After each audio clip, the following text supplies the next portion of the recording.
Rich or poor, successful or not, luck plays a huge role. When we watch interviews with successful people or read the autobiographies of the wealthy, they almost always credit their achievements to their talent or hard work.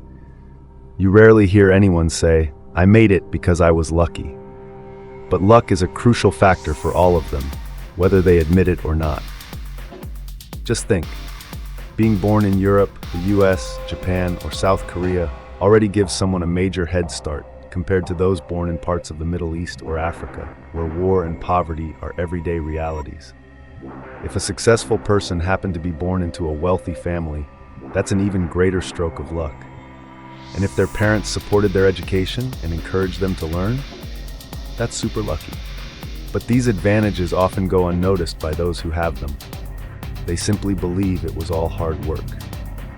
In today's video, I want to show you that's not the full story. Luck matters a lot. I'll give you some clear and real-life examples that prove it, including how even the month you're born can influence your success. Take professional athletes, for instance. Ask any footballer, famous or not, how they got to where they are, and they'll say things like, "I worked hard, my parents supported me, my school trained me well, or I was born with talent." And sure, talent and effort matter. But there's another factor most people ignore: birth month. Back in 1985, a Canadian study looked into players from the National Hockey League, NHL, the Ontario Hockey League, OHL, and the Western Hockey League, WHL. They analyzed the birth months of over 1,000 players and found this: 40% were born between January and March, 30% between April and June, 18% between July and August, only 10% between September and December. That means kids born in the first 3 months of the year were 4 times more likely to become pro players than those born at the end of the year. Why? Simple. In school and sports, children are grouped by calendar year. A kid born in January will naturally be stronger and more developed than one born in December, nearly a full year older in physical and cognitive development. Just look at how different premature babies are in weight and growth compared to full-term babies. This gap is massive in childhood. The older kids get picked more often for teams, get more attention from coaches, and receive better training, so their skills snowball over time. It's not about raw talent at that age, it's about timing, and that's luck. And this pattern isn't just in Canadian hockey.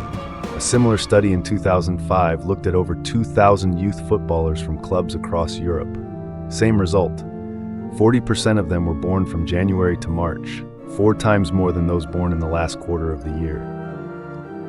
Yet, no one likes to admit that part of their success came from something as random as being born in January. It doesn't sound inspiring, but that doesn't make it any less true. Now, you might say, "But Messi was born in June, and he's the greatest player in the world." Yes, Messi is incredibly talented, but if FC Barcelona hadn't agreed to pay for his medical treatment as a child, he may have stayed short and frail his whole life. We wouldn't have the Messi we know today. That's luck. What about Cristiano Ronaldo? He grew up in poverty. His story is all about hard work, right? Yes, his determination was exceptional. But again, he was also lucky to be born with a strong body, a competitive spirit, and to be discovered early. Luck and effort go hand in hand. Still not convinced?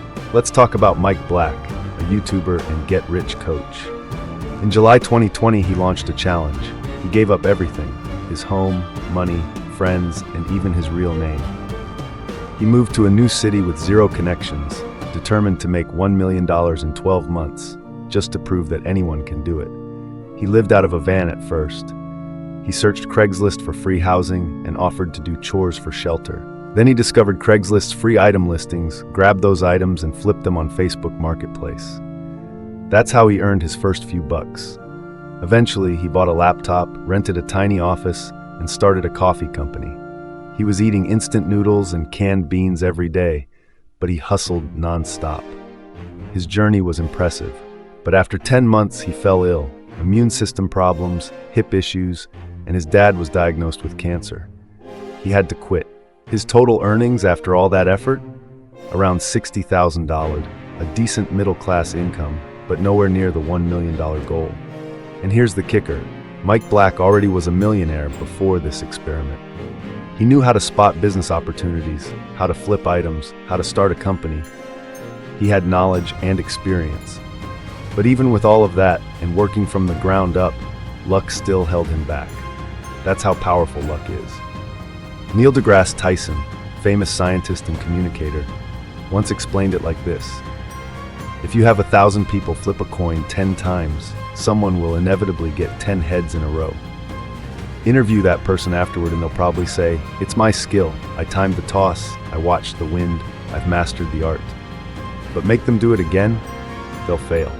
Because it was never about skill, it was luck. So should we all just give up and wait for luck? Of course not. Luck needs effort to meet it. Just like Ronaldo and Messi, both had talent, luck, but both trained relentlessly, effort. Elon Musk, Mark Zuckerberg, Jeff Bezos, they all had lucky breaks, but they also worked insanely hard to turn opportunity into success. Luck may open the door, but it's your effort, knowledge, and determination that walk you through it. And if you're not prepared or educated, you might not even realize the door is there. So, if you were born into a supportive family, received a good education, or have access to the internet, that's already luck on your side. Be grateful, use it, seek out knowledge, keep trying, and maybe, just maybe, luck will find you too.